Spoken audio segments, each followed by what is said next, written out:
In nome del Padre, del Figlio e dello Spirito Santo. Amen. Intui bradare Dei. Ad invidificate uvututa mea. Iudicame Deus diricene causa mea, gente non sancta, avomine nicodeloso, eruve me. Via tu es Deus fortitudo mea, quare mere pelistit quartis sentiedo, cum filium inimicus. Imite lucem tuam et veritatem tuam, se benedixerunt et adduxerunt in montem sanctum tuum, et in tabernacula tua. Et in tui quod altare Dei ad invidificate uvututa mea. Confite vorti vincitera Deus, Deus meus, quare tis annuere quare conturbas me. Spirande eo quonem at confitibor illis altare votus mei Deus meus. Gloria Patri, Filio et Spiritus Sancto. Sicut erat in principio, et nunc et semper, et in saecula saeculorum. Amen. Intui bradare Dei. Ad invidificate uvututa mea. Alter nostri millamine Domini. Difficile metteram. Confiteor Dei potente Beata Maria, Semper Virgine, Beata Michael Candebiatina, Baptista, Sancts Apostles, Peter, Paulus, Sanctus, Peccavi, Nimis, Cordas, Venebevitur, Pere.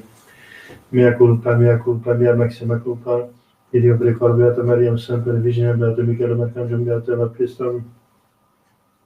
Sancta Apostles, Peter, et Paulum, omnes sancta vos fratres, ara per mirem in Deum nostrum. Misereatur tui omnipotens Deus, de missis peccatis tuis perducati ad vitam aeternam. Amen. Confiteor Dei omnipotenti, Beate Mariae semper Virgini, Beatum Michaeli Arcangelo, Beatum Ioanne Baptiste, Sanctis Apostolis Petro et Paulo, omnibus sanctis et tibi pater, via peccari nimis curiatione verbo et opere, mea culpa, mea maxima culpa, ideo precor Beata Mariam semper Virginem, Beatum Michaelum Arcangelum, Beatum Ioannem Baptistam, Sanctus Apostolos Petrum et Paulum, omnes sanctos et tibi pater, orare pro mea Deum nostrum. Misereatur vedi potente Deus, et divisis peccatis, lesis perducat volet vitam aeternam. Amen. Indulgentia nostra misericorde peccatorum nostrum, privat nobis omnipotens misericordia minus. Amen. Deus conversus vidificabis nos. Et plebs tua legatur in te, Possede nobis Domine misericordiam tuam, et salutare tuma nobis, Domine exagerationem meam, et clamor meus a te veniat, Dominus vobiscum. et cum spiritu tuo. Oremus.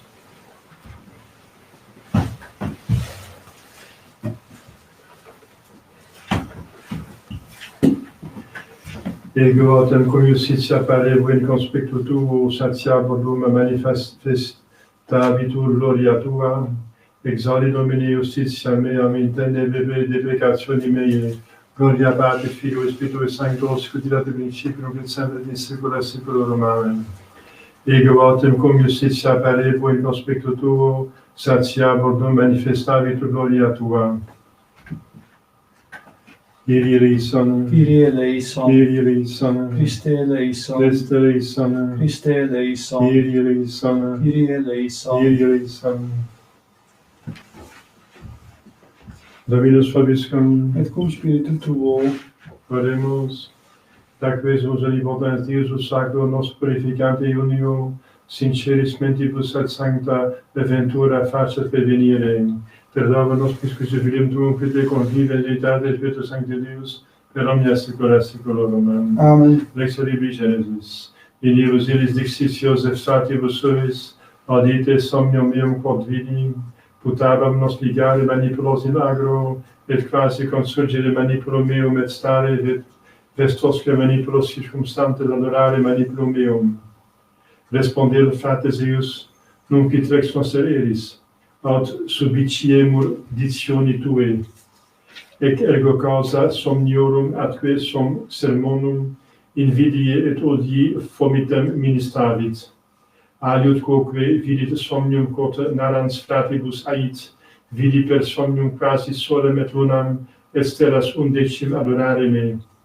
Quod cum patris suo et fratibus retorisset, inclipavit eum pater suus et dixit, quid sibi vult hoc somnium quod vidisti. Num ego et mater tua et fratres tui adorabimus te super terram. Invidebant te igitur fratres sui, pater vero rem tacitus considerabat. Cumque fratres ilius in pascendis egregibus partis morarentur in Sichem, dixit a teum Israel, fratres tui pascunt oves in Sichemis. Veni mitam te et ad ateos, correspondente presto sum ait ei, vade et vide si cuncta prospera sint erga fratres tuos et pecora, et renuncia mihi quid agatur. Missus de valle Hebron venit in Sichem, et venitque eum vir erantem in agro, et interrogavit quid quereret. At ire respondit, frates meos quero, indica mihi ubi pascam greges, dixitque ei vir recessirunt de loco isto, audivi autem eos dicentes, eamus in dotain. Brexit ergo Iosef post frates suos, et invenit eos in dotain. Quicum vidissent eum procul, antequam accedere dat eos cogita velut eum occidere, et mutuo loquebantur. Ecce somniatur venit. Venite occidamus eum, et mitamus in cisternam veterem, dicemusque, fera pessima devoravit eum. Et tunc apparebit quid illi prosint somnia sua. Audiens autem hoc Ruben, nitebatur liberare eum de manibus eorum, et dicevat, non interficiatis animam eius, nec effundatis sanguinem, sed proicite eum in citernam hanc, qui est in solitudine, manusque vestas servate in oxias. Hoc autem dicebat, volens ripre eum de manibus eorum, et redere patris suo. Dio gratias. Ad Dominum contiburare clamavi et exaudivit me, Domine libere anima mea, malabis iniquis et a lingua dolosa. Domine non secundum peccata nostra sacrificimus nos, neque secundum iniquitates nostras redivas nobis. Domine neminis iniquitatem nostrarum antiquarum, citu anticipet nos misericordiae Tue, per pauperes factis sumus nimis. Adiuva nos Deus salutaris noster, et propter gloriam nominis Tui, Domine, libera nos, et propitios est peccatis nostris propter nomen Tuum.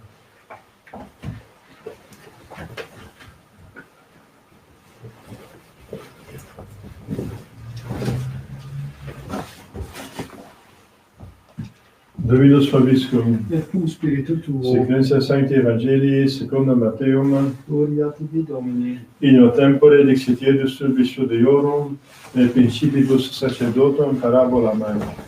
Homo erat pater familias qui plantavit vineam, et sepem circumdiritei, et foret in ea toncola, et edificavit urim, et locavit eam agricolis, et peregre perfectus est. Cum autem tempus fructum appropinquasset, misit servos suos ad agricolas, ut acciperent fructus eius. Et agricolae apprehensi servis eius, alium ceciderunt, alium occiderunt, alium vero lapidaverunt. Iterum misit alios servos plures prioribus, et fecirunt illis similiter. Ma vissime ante misit Arteos filium sum, dicens, veribuntur filium meum.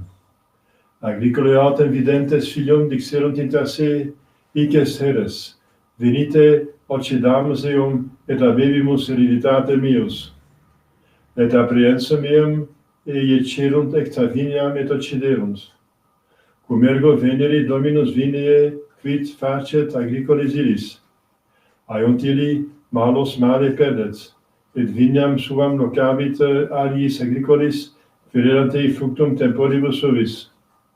Dicit illis Iesus, nunquam legistis in scripturis, lapidem quem reprobaverunt edificantes, hic factus est in caput anguli. Ad Domino factum est istut, et est mirabile in oculis nostris. Et idio dico vobis, quia offeretur a vobis regnum Dei, et dabitur genti facenti fructus eius. Et qui cesiderit super lapidem istum, confingetur. Super quem vero cesiderit, contret eum. Et cum audissent principes sacerdotum et Pharisei parabolas eius, conioverunt quod de ipsis diceret. Et ferentes eum tenere, timoverunt turbas, quonam sicut prophetam eum habebant. Laus tibi Christe.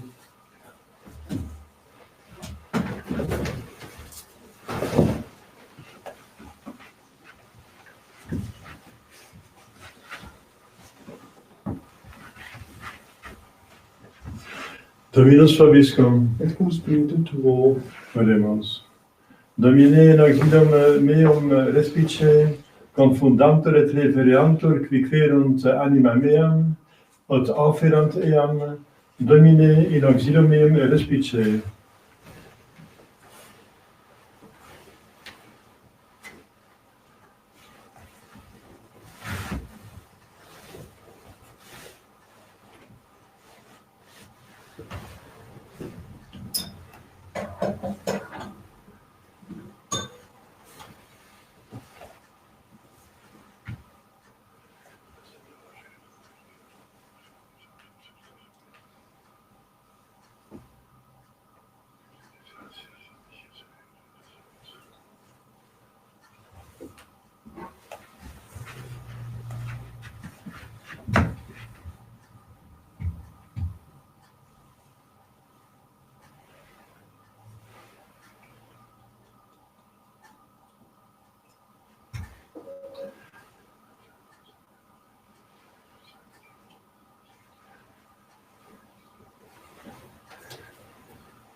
Brate, frați mie, că sunt serviciu să se să fie vedetato in potenza.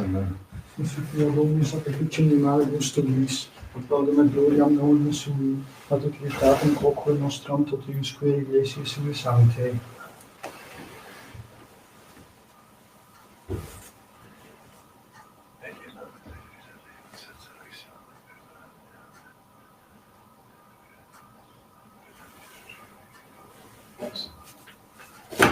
Per omnia saecula saeculorum. Amen. Dominus vobiscum, Et cum spiritu tuo, sum cauda. habemus ad Dominum, Graciamus Domino Deo nostro. dignum et justum est. Regium et ostem est secum et salutare, nostri vis semper gracias angeli, Domine sanctificari potens aeterni Deus, qui corporali omnis vita comprimis mente mele vas virtutem lagis premia per Christum Domum nostrum. Per quem magestatem tuum laudanta, angela adorat dominationes et demo potestates, Ciri, cirumque virtuts et beata Serafim et Lucia adoratione concelebrans. Concluibus et nostras voces, ut admittibus de peccamus, subit confessione licentes. Sanctus, Sanctus, Sanctus, Dominus Deus et Salvos, Venus in cieli et terra, gloria Tua, Hosanna in excelsis. Benedictus qui venit in nomine Domini, Hosanna in excelsis.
Noi peccatoribus et nos.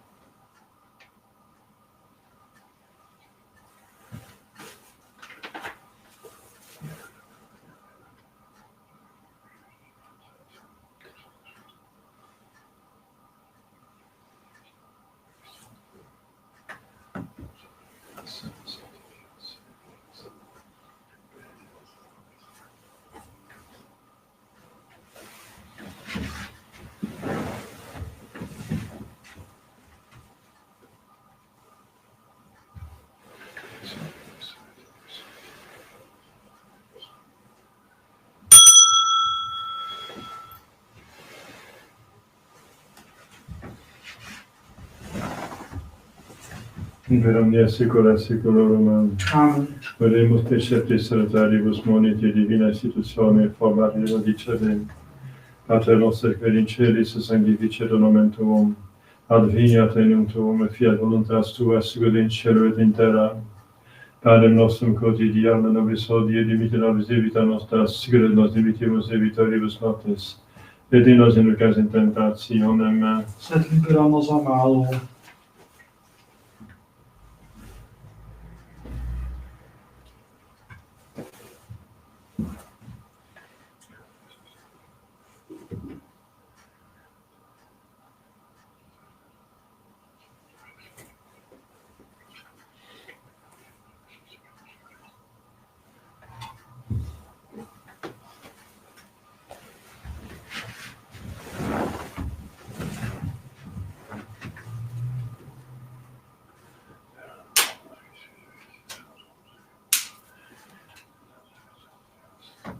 et omnia saecula saeculorum. Amen. Pax Domini sit semper vobiscum. Et cum spiritu tuo.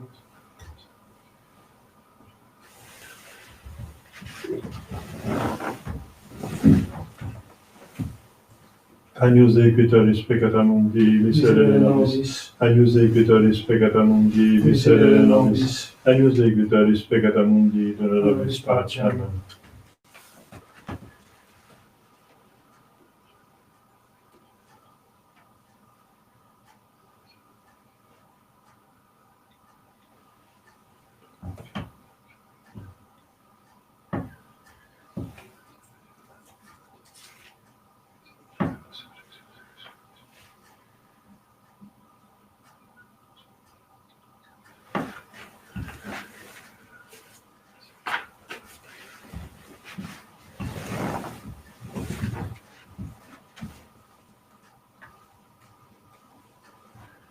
Domine nostrum Deus.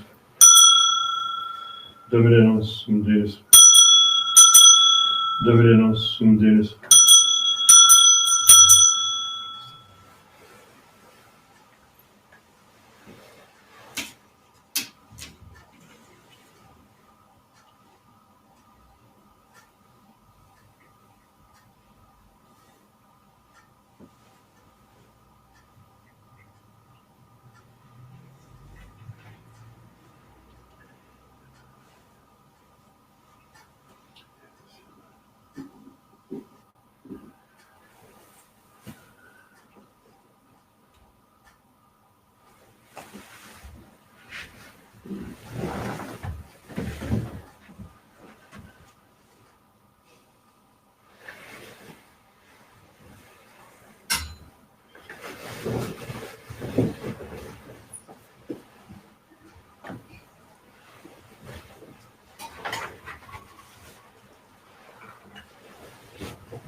Confiteor Dei omnipotenti, Beate Mariae semper Virgini, Beatum Michaeli Arcangelo, Beato Ioanne Baptiste, Sanctis Apostolis Petro et Paulo, omnibus sanctis et tibi Pater, via peccare nimis causationem verbo et opere, mea culpa, mea maxima culpa, et io cor Beata Mariam semper Virginem, Beatum Michaelam Arcangelum, Beatum Ioannem Baptistam, Sanctus Apostolus Peter et Paulum, omnes sanctos et te Pater, orare pro meabrum Deum nostrum.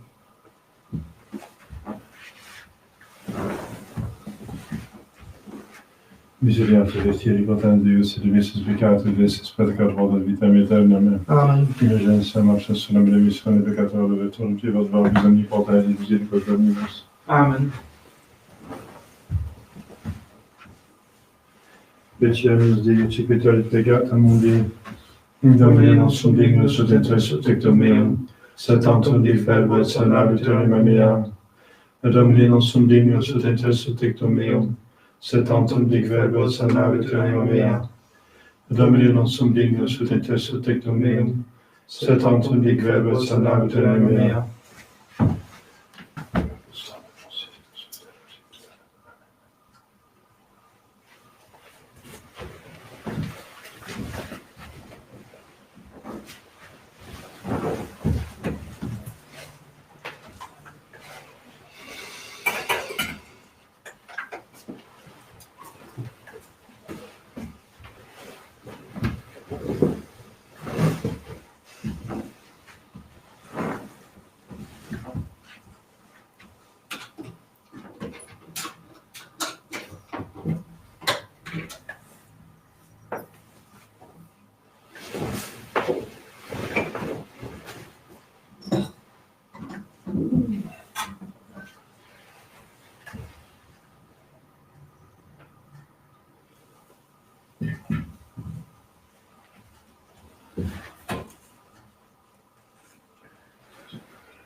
Tu Domine servabis nos et custodies nos ad generatione hac in aeternum.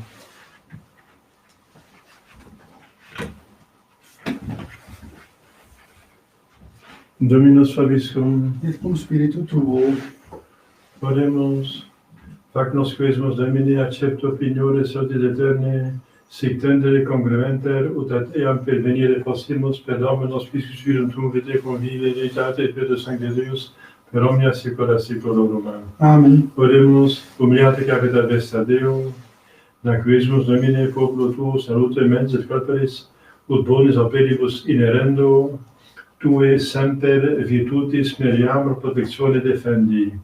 Per Dominus Piscis Filium tuum, vitae confivi eternitate et Spiritus Sancti Deus, per omnia saecula saeculorum. Amen.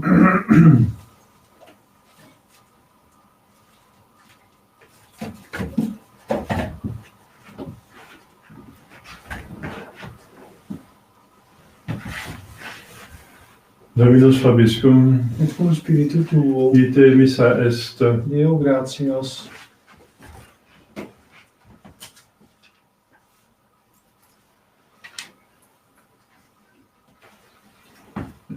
Benedicat vos omnipotens Deus, Pater et Filius et Spiritus Sanctus. Amen. Dominus vobiscum. Et cum spiritu tuo, Finisum Sancti Evangelii secundum Ioannem. gloria tibi Domine. In principio et verbum et verbum et apodium et Deus et verbum hoc ad principio apodium omnia ipsum facta sunt et ipsum facta est nihil factum est. In ipso vita erat vita erat lux hominum. De lux in tenebris muncet et tenebrae non comprenderunt. Fuit hominis et Deo cominum naturalis, hic vim testimonium et testimonium per libere de lumine et omnes credent per nomen. Non erat ille luxus testimonium per libere de lumine. Erat lux era crei illumaton hominem et venentem in mundum. Il mundo erat et mundus ipsum factus, et bonus erat cognovit. In propria finit et sui non receperunt. Quod ut receperunt Deo Deus palesade filo Dei fieri. Isui cinetremene eius conex sanguinibus, sine constate carnis, sine constate viri, sed ex Deo nati sunt. Et verbum caro factum est et veritate namus et vitum gloria meas, cum genetia Patrem, gratia et veritatis. Deo gratias.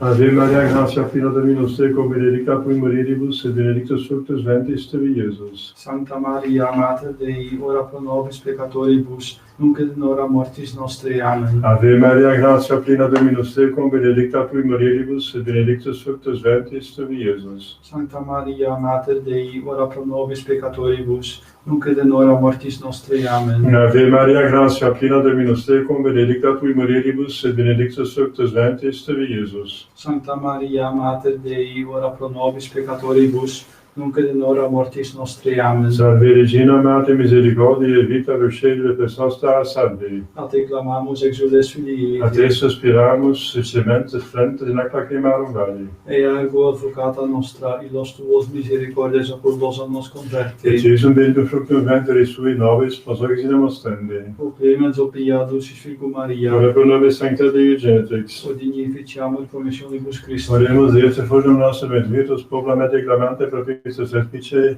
et descendente gloriosum accata vita Dei Genetrice Maria, cum beato Iosef Ius Pons, per beata voteris tui Spiritu et quodlibus sanctis, pas pro conversione peccatorum, pro libertate, dilatazione sancti amante Ecclesiae preces et fundimus, misericors et benedictae per unicus simulum nostrum. Amen.